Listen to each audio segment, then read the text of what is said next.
ये CBSE 2025 की सवाल है। 1 zero of the polynomial reciprocal of the other. 2 zeros होता है ना क्वाड्रेटिक पॉलिनोमियल का, एक जीरो दूसरा से रेसिप्रोकल है। फिर हमको ये पूछ रहा है p का वैल्यू। पहले क्या दिया है, p of x equal to p square plus 4x square 5x। मान लो इस क्वाड्रेटिक पॉलिनोमियल को 2 जीरोस है, इधर बोल रहा है एक zero is reciprocal of other. मान लो एक जीरो अल्फा है, दूसरा जीरो क्या होगा 1 बाई अल्फा। मतलब इसका मतलब क्या है, इसका मतलब 2 जीरोस का मल्टीप्लिकेशन 1 हो जाता है ना। ठीक है, अभी हमको ये पॉलिनोमियल दिया है, इसमें प्रोडक्ट ऑफ जीरोस क्या है। अगर x square plus b x plus c ऐसा पॉलिनोमियल देता है, फिर उसका प्रोडक्ट ऑफ जीरोस, ठीक है, अभी के लिए ऐसे लिख रहा हूँ Q of X equal to ऐसा। ठीक है, अभी उसका प्रोडक्ट ऑफ जीरोस क्या है, c constant term divided by x square का टर्म सी बाई ए। फिर इधर सी बाई ए, सी क्या है कांस्टेंट टर्म 4p है, 4p लिख रहा हूँ। ए का क्या है, ए मतलब एक्स स्क्वायर का कोएफिशिएंट है p स्क्वायर बाई 4। ये प्रोडक्ट ऑफ जीरोस है। हमने पहले क्या डिस्कस किया, एक जीरो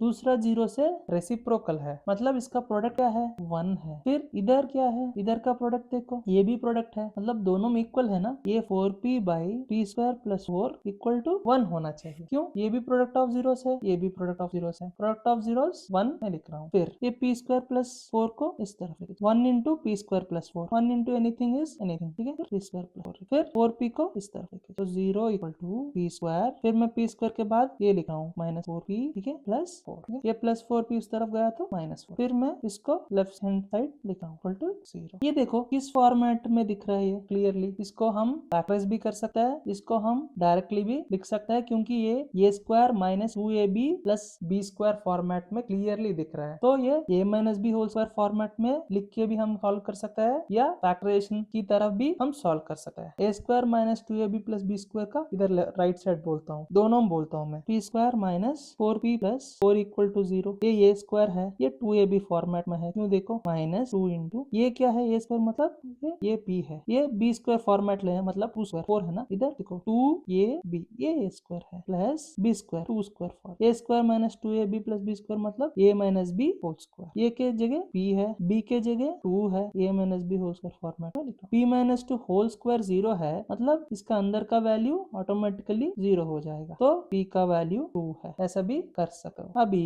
इधर मैं दूसरा मेथड फैक्टराइजेशन से भी बता रहा हूँ। अभी देखो फैक्टराइजेशन मेथड में से कैसे करना है। p स्क्वायर देखो ये माइनस 4p है, ये 4 है। अभी हमको पहले एक कैसे स्प्लिट करना है, इधर दोनों का प्रोडक्ट ये 4p स्क्वायर है ना, अगर मैं स्प्लिट करने के बाद इन दोनों का प्रोडक्ट करता हूँ, वो स्प्लिट का प्रोडक्ट इस दोनों का प्रोडक्ट सेम होना चाहिए। जैसे माइनस 2p किया तो इन दोनों का प्रोडक्ट कर दो, minus 2p into minus, minus into minus plus 2 into 2 4, p into p 4p square हो गया ना। देखो अभी ऐसा स्प्लिट करना है, जैसे स्प्लिट करना है कि ये 4p को माइनस 2p की तरह स्प्लिट करना है। अगर मान लो माइनस 4p को मैं माइनस p माइनस 3p की तरह स्प्लिट किया तो 3p स्क्वायर आ रहा है ना। ये देखो ये 3p स्क्वायर आ रहा है, ये नहीं हो रहा है ना, इधर 4p स्क्वायर दिया, इसलिए 2 इंटू 2 करना है। नहीं तो कैसे करना है, दूसरा कैसे कर सकते हो, दूसरा चांस ही नहीं है, 2p करना है प्लस 4, जैसे है वैसे लिखना है। इस मिडिल टर्म को स्प्लिट करना है मेनली फैक्टराइजेशन में। अभी p कॉमन निकालो, इस दोनों टर्म्स का इस दोनों टर्म्स का करना है। इस दोनों टर्म में कॉमन निकालो, p कॉमन निकालो तो p, फिर ये माइनस